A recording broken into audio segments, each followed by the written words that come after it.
আমরা সুরক্ষিত। বিমানবন্দরের অগ্নিকাণ্ডের সময় একজনকে ফোনে এই কথা বলতে দেখা গেছে। এই ব্যক্তিকে এবং তিনি কার সাথে কথা বলছিলেন, এই মন্তব্যটি ইন্টারনেটে ভাইরাল হয়েছে।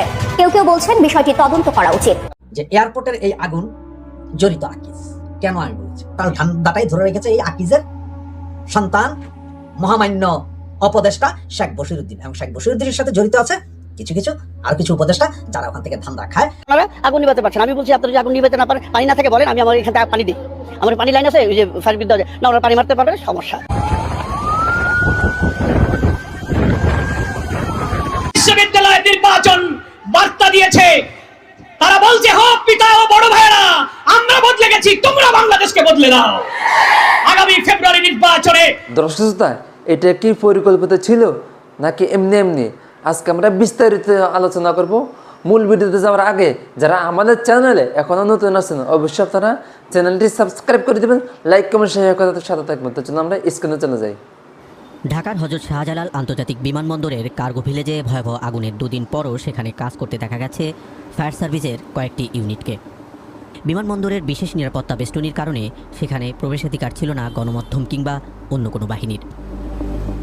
ভয়াবহ আগুনে ছোট বড় অনেক প্রতিষ্ঠানের বিপুল পরিমাণ পণ্য পুড়ে যাওয়ার পর সেগুলোর খোঁজ নিতে আমদানিকারক ও ক্লিয়ারিং অ্যান্ড ফরওয়ার্ডিং বা সিএনএফ প্রতিনিধিদের অনেককেই ভিড় করতে দেখা গেছে। তাদেরই একজন সিএনএফ নেতা রায়হান শরীফ। গার্মেন্টস পণ্যসহ 50টিরও বেশি পণ্য ছাড়ের দায়িত্ব ছিল তাদের প্রতিষ্ঠানের, যার বেশিরভাগই ওই কার্গো ভিলেজে ছিল। সেসব পণ্যের প্রায় সবই পুড়েছে ভয়াবহ আগুনে। আগুন লাগা ধরেন আমি 15-20 মিনিটের মধ্যে এখান থেকে এখানে আসছি। এখান থেকে কোনো ফায়ার সার্ভিস ঢুকতে দেয়নি। তখন সিভিল এভিয়েশন যারা আছে বলছে পারমিশন লাগবে। এখানে আসলে মানুষের প্রয়োজনীয় আইন তো এখানে তারা বোঝা উচিত ছিল, যারা কর্মরত আছে, যাকে আগুনটা নিভানো উচিত। তবে রোববার সরকারের পক্ষ থেকে দাবি করা হয়েছে মাত্র 30 সেকেন্ডের মধ্যেই অগ্নি নির্বাপনের কাজ শুরু হয়েছিল। 1.5 ঘন্টা আটকে ছিল, কথাটা সত্য না। 30 সেকেন্ডের মধ্যে আমাদের নিজস্ব অগ্নি নির্বাপন যে সংস্থা রয়েছে তারা আগুনকে অ্যাপ্রোচ করেছে। ফায়ার সার্ভিস জানিয়েছে শনিবার দুপুর 2:30টায় তারা প্রথম আগুন লাগার খবর পায়। এরপরই উত্তরা ও কুর্মিটোলা ফায়ার স্টেশন থেকে দমকল বাহিনীর কর্মীরা আগুন নেভাতে আসে সেখানে। খবর পাওয়ার পর 20 মিনিটের মধ্যেই অর্থাৎ 2:50 সেখানে প্রথমে পৌঁছায় কুর্মিটোলা ফায়ার স্টেশনের টিম। ঠিক তার 5 মিনিটের মধ্যে পৌঁছে যায় উত্তরা ফায়ার স্টেশনের অন্তত 3টি ইউনিট। কিন্তু ঢাকা বিমানবন্দরের কার্গো খালাসের জন্য নির্ধারিত 8 নম্বর গেটে তখন অপেক্ষা করতে হচ্ছিল বলেও অভিযোগ পাওয়া যায়। নাম প্রকাশ না করার শর্তে ফায়ার সার্ভিসের এক কর্মকর্তা ও বিমানবন্দরের একাধিক সূত্র এই তথ্য নিশ্চিত করেছে বিবিসি বাংলাকে। তারা অবশ্য এটিও বলছিলেন যে বিশেষ নিরাপত্তা এলাকা হওয়ার কারণে শুরুতেই প্রবেশ করতে পারছিলেন না ফায়ার সার্ভিসের অগ্নি নির্বাপন কর্মীরা। প্রায় 25 মিনিট পর বিকেল 3:15টার দিকে সেখানে একে একে প্রবেশ করে ফায়ার সার্ভিসের কয়েকটি ইউনিট। বিকেল 3:30 নাগাদ সেখানে পৌঁছে আগুন নেভানোর কাজে যোগ দেয় অন্তত 9টি ইউনিট। বিকেল 3:45 পর্যন্ত আগুন নেভানোর কাজে যোগ দেয় দমকল বাহিনীর অন্তত 20টি ইউনিট। কিন্তু ততক্ষণে আরও ছড়িয়ে পড়ে আগুন। ঢাকার বিভিন্ন ফায়ার স্টেশন থেকে রওনা দেয় দমকল বাহিনীর বেশ কয়েকটি টিম। বিকেল 4টা নাগাদ একযোগে কাজ শুরু করে 25টি ইউনিট।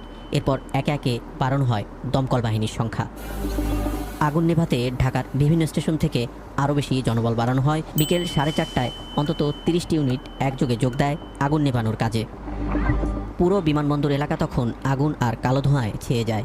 বিঘ্ন ঘটে বিমান চলাচলে। তখন শুরুতেই বাংলাদেশ বিমানের কুয়েতগামী একটি ফ্লাইট বাতিল করা হয়। কোনো ফ্লাইট ঢাকার পরিবর্তে অবতরণ করানো হয় চট্টগ্রাম ও সিলেট বিমানবন্দরে। ফায়ার সার্ভিসের এতগুলো ইউনিটের একসাথে কাজ চলে বিকেল 5টা পর্যন্ত। সন্ধ্যা 6টা নাগাদ 13টি স্টেশনের অন্তত 37টি ইউনিট একটানা চেষ্টা করে আগুন নেভানোর। অগ্নি নির্বাপনে অত্যাধুনিক প্রযুক্তির ব্যবহারও করা হয়। প্রায় 7 ঘন্টা পর রাত 9:18 নাগাদ আগুন নিয়ন্ত্রণে আসে বলে জানায় ফায়ার সার্ভিস। বাতাসের ফ্লোতে দ্রুত আগুনটা ছড়ায় পড়ছে। নিয়ন্ত্রণে আসলেও তখন কার্গো ভিলেজের বিভিন্ন জায়গায় থেমে থেমে জ্বলছিল আগুন। আগুন নেভাতে গিয়ে আনসার ও ফায়ার সার্ভিসের অনেকেই আহত হয়। প্রায় 6 ঘন্টায় মোট 23টি আন্তর্জাতিক ফ্লাইট দেশে বিদেশের বিভিন্ন বিমানবন্দরে অবতরণ করে। এর ফলে ভোগান্তিতে পড়েন অনেক যাত্রী। ঢাকা কাস্টমস এজেন্টস অ্যাসোসিয়েশন বলছে বিমানবন্দরের ওই কার্গো ভিলেজে আমদানি করা বিপুল পরিমাণ কাপড় ও বিভিন্ন ধরনের দাহ্য পদার্থ ছিল। সেই সাথে ওষুধ তৈরির কাঁচামাল, ইলেকট্রনিক পণ্যসহ বিভিন্ন ধরনের পণ্যও ছিল। এই আগুনে কি কি পুড়েছে এবং কি পরিমাণ ক্ষতি হয়েছে সেই তালিকা তৈরির চেষ্টা চলছে বলেও জানিয়েছে Dhaka customs agents association. IGF check করলে বোঝা যাবে যে কোনটার বিল অফ এন্ট্রি সাবমিশন হয়েছে, কোনটা বিল অফ এন্ট্রির মাধ্যমে খালাস হয়েছে, কোনটা বিল অফ এন্ট্রির মাধ্যমে অ্যাসেসমেন্টের জন্য অপেক্ষমান ছিল, কোনটা অ্যাসেসমেন্ট হয়েছে ডেলিভারির জন্য অপেক্ষা ছিল, কোনটা ট্যাক্স প্রদান করা হয়েছে ডেলিভারির জন্য অপেক্ষমান ছিল। আইজিএম হলো ইনপুট জেনারেল ম্যানিফেস্ট। যখন একটা ফ্লাইট উড্ডয়ন করে তার কমপক্ষে 1 ঘন্টা আগে 2 ঘন্টা আগে তাকে একটা আইজিএম এই ডেস্টিনেশনের জন্য কল পয়েন্ট থেকে এই ডেস্টিনেশনের জন্য একটা কাস্টমস এসআই করাতে একটা লিস্ট প্রেরণ করে, সেটাকে ইম্পোর্ট জেনারেল ম্যানিফেস্ট বলা হয়। এই আগুনের কারণ ও ক্ষয়ক্ষতি নিরূপণে তদন্ত কমিটিও গঠন করা হয়েছে। এরই মধ্যে সেই কমিটি কাজও শুরু করেছে।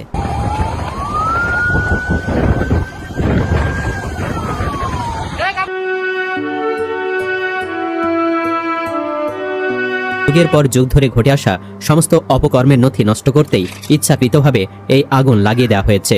2023 সালে হযরত শাহজালাল আন্তর্জাতিক বিমানবন্দরে ঢাকা শুল্ক বিভাগের লকার থেকে প্রায় 61 কেজি স্বর্ণ চুরি করে বিমানবন্দর কর্মকর্তারা। অর্ধশত কোটি টাকার বেশি দামের এই স্বর্ণ চুরির সঙ্গে শুল্ক বিভাগের লোকজনই যুক্ত বলে বিভাগীয় তদন্তে উঠে আসে। কিন্তু শেখ হাসিনার আমলে দোষীদের বিচার হয়নি।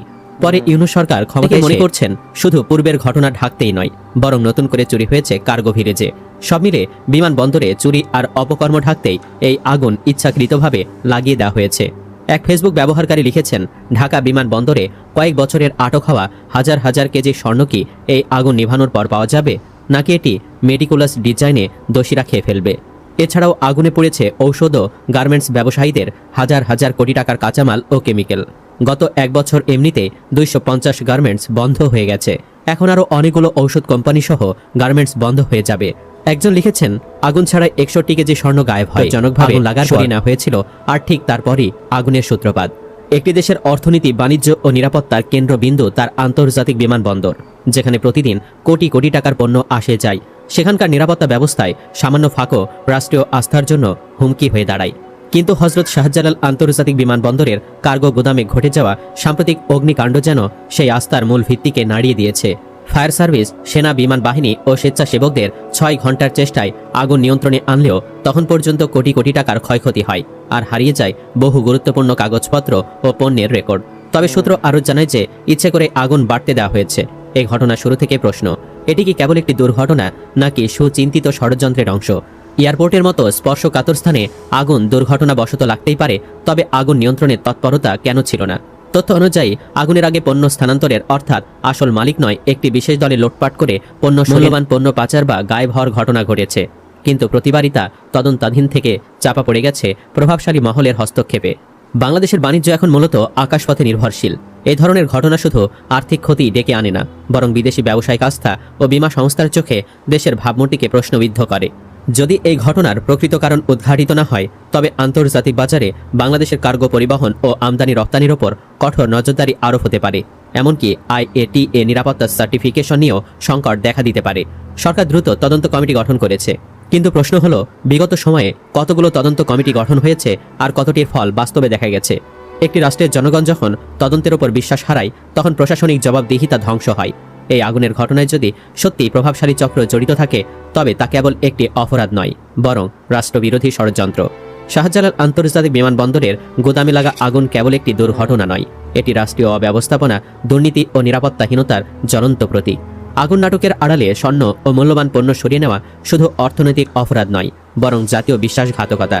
এই অগ্নিকাণ্ডের ধোঁয়ার ভেতরে লুকিয়ে আছে সেই প্রশাসনিক গলদ ও দুর্নীতির গন্ধ, যা উন্মোচিত না হলে পড়তে থাকবে শুধু কার্গো ইয়ার্ড নয়, পূর্বে রাষ্ট্রের সততা, জনগণের আস্থা আর বাংলাদেশের আন্তর্জাতিক ভাবমূর্তি। ইউনূসের সাহস থাকলে চ্যালেঞ্জ নিয়ে বলছি, আন্তর্জাতিক এভিয়েশন সংস্থার তদন্ত দলের সহায়তা নিক, তাহলেই তো সবকিছু পানির মতো পরিষ্কার হয়ে যাবে।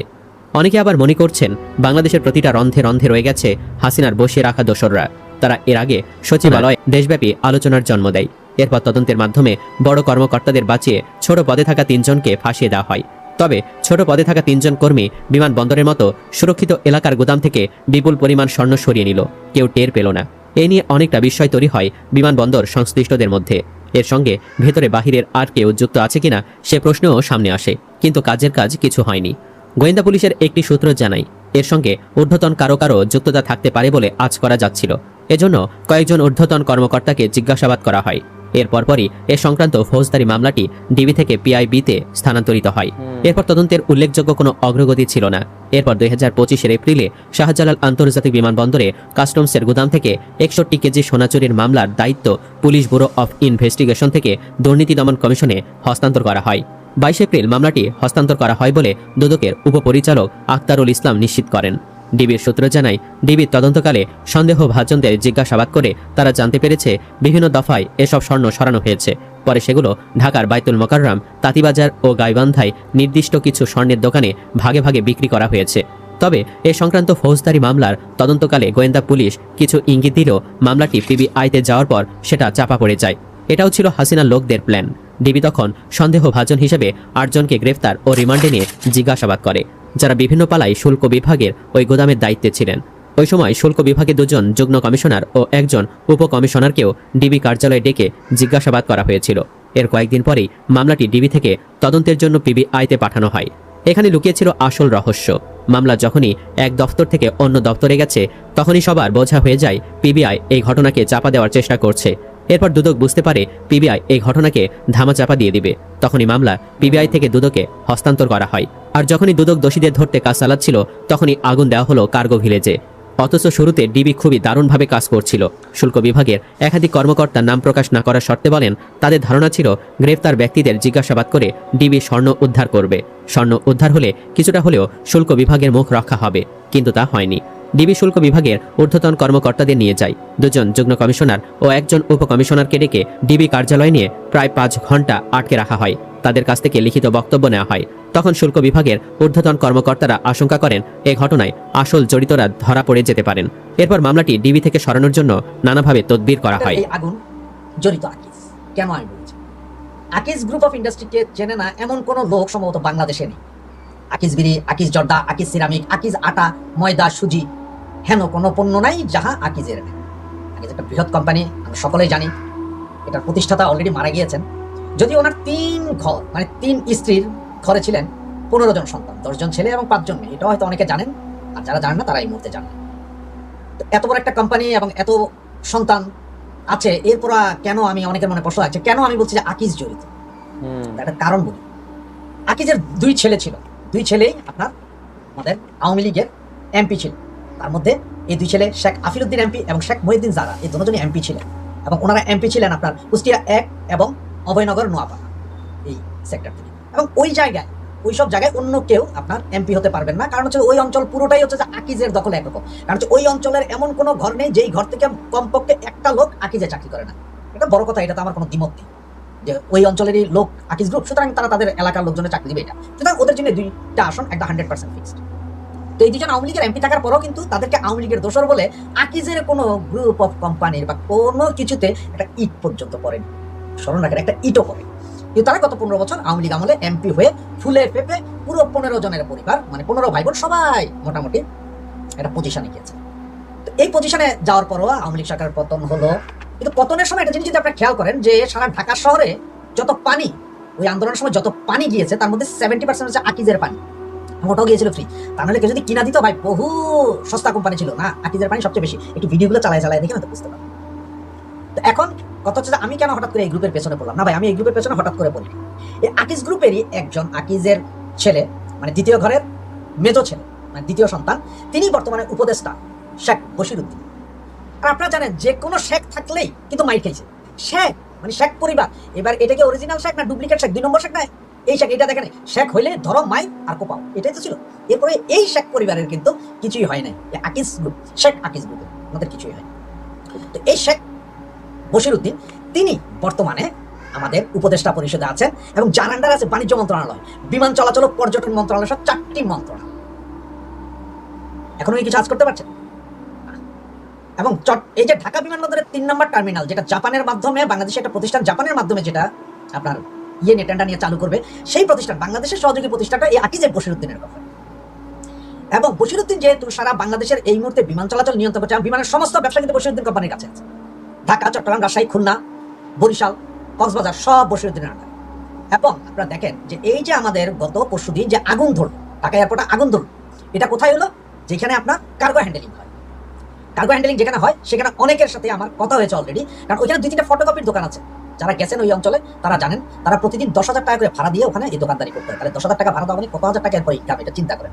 যে বেটা 10,000 টাকা পার ডে দিতে পারে, তার ইনকাম প্রতিদিন কত টাকা, খরচ বরচ বাদ। ওদের সাথে কথা হয়েছে, আরো কিছু লোকের সাথে কথা হয়েছে। এখানে কথা হচ্ছে আগুনটা সামান্য লেগেছিল বলে সবাই বলছে, ভিডিওতে পাচ্ছেন, এই আগুনটাকে বাড়তে দেওয়া হয়েছে। এটা বাড়তে দেওয়া হয়েছে বিমান চলাচল মন্ত্রণালয় কার কাছে? শেখ বশিরউদ্দিনের কাছে। ঠিক আছে, তাইলে বিমান, সিভিল এভিয়েশন, যখন এগুলো হচ্ছে সিভিল এভিয়েশন খবর নিচ্ছে, সিভিল এভিয়েশন তাদের মিনিস্টারকে খবর দিচ্ছে যে স্যার এই অবস্থায় কি করবো, ফায়ার সার্ভিস ঢুকবে বা কি, এগুলো ডিলে করাইছে সব কিন্তু বসিরুদ্দিন। তার টার্গেট হচ্ছে যে এইখান থেকে কার্গো হ্যান্ডলিংটাকে টোটালি বের করে দিতে হবে। যেহেতু আগুন একবার লাগছে, এখন যদি বলা যায় এটাকে আবার রিপেয়ারমেন্ট করে আবার রাখা যাবে, এইটার এখন যুক্তি আসবে না, এই ধরনের অ্যাক্সিডেন্ট আবার হইতে পারে। অলরেডি এত এই 2 দিনের এই গন্ডগোলে বিমান ঢাকায় গেছে, চট্টগ্রামে গেছে, কোনোটা আপনার কলকাতা চলে গেছে, কোনোটা ফেরত গেছে, 27টা বিমান ওই দিন টোটালি শিডিউল বিপর্যয়, এবং যেগুলো বাংলাদেশ থেকে যাওয়ার কথা ওগুলোর শিডিউল বিপর্যয় হয়েছে। সুতরাং আগামীতে এখানে থাকলে আবার একটা কেইচান বাঁচতে পারে। সুতরাং এখান থেকে এটা সরাইতে হবে। এটা সরাইতে হলে কি করবে?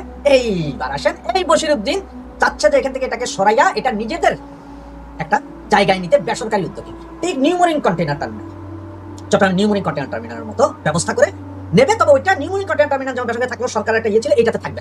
তার মানে আপনার কার্গোগুলো এখানে আসবে, প্রয়োজন আকিজ গাড়ি লাগাই দিবে, সেখান থেকে সব নিয়ে তাদের ইয়েতে রাখবে, ওখান থেকে সব যাবে। এই ধান্দাটা করার জন্যই এই আকিজ গ্রুপ ঢাকা এয়ারপোর্টে আগুনটা লাগিয়েছে, এবং এটাকে বাইরে পুরা এয়ারপোর্টের কার্গো হ্যান্ডেলিং এর পুরো এরিয়াটাকে জ্বালিয়ে দেওয়ার জন্য।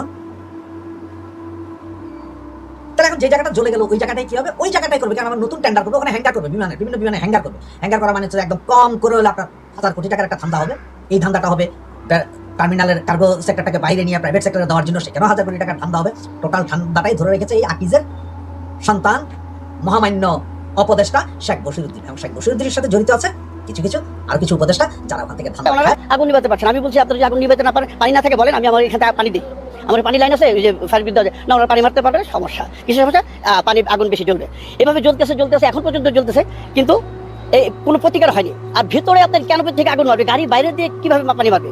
বাইরে থেকে একটা মশার ঢোকার জায়গা রাখে না, কারণ রেস্ট্রিক্টেড এরিয়া, ওখান থেকে পানি আমি কিভাবে মারবো? আমার মারতে হলে আমি ক্যানোপিতে ঢুকে যাবো, গেট দিয়ে ঢুকে আমার পুরো ওপেন, তখন আমি গাড়ি পুরো ভিতরে ঢুকাই দেবো, ঢুকাই দিয়ে তখন পানি মারবো।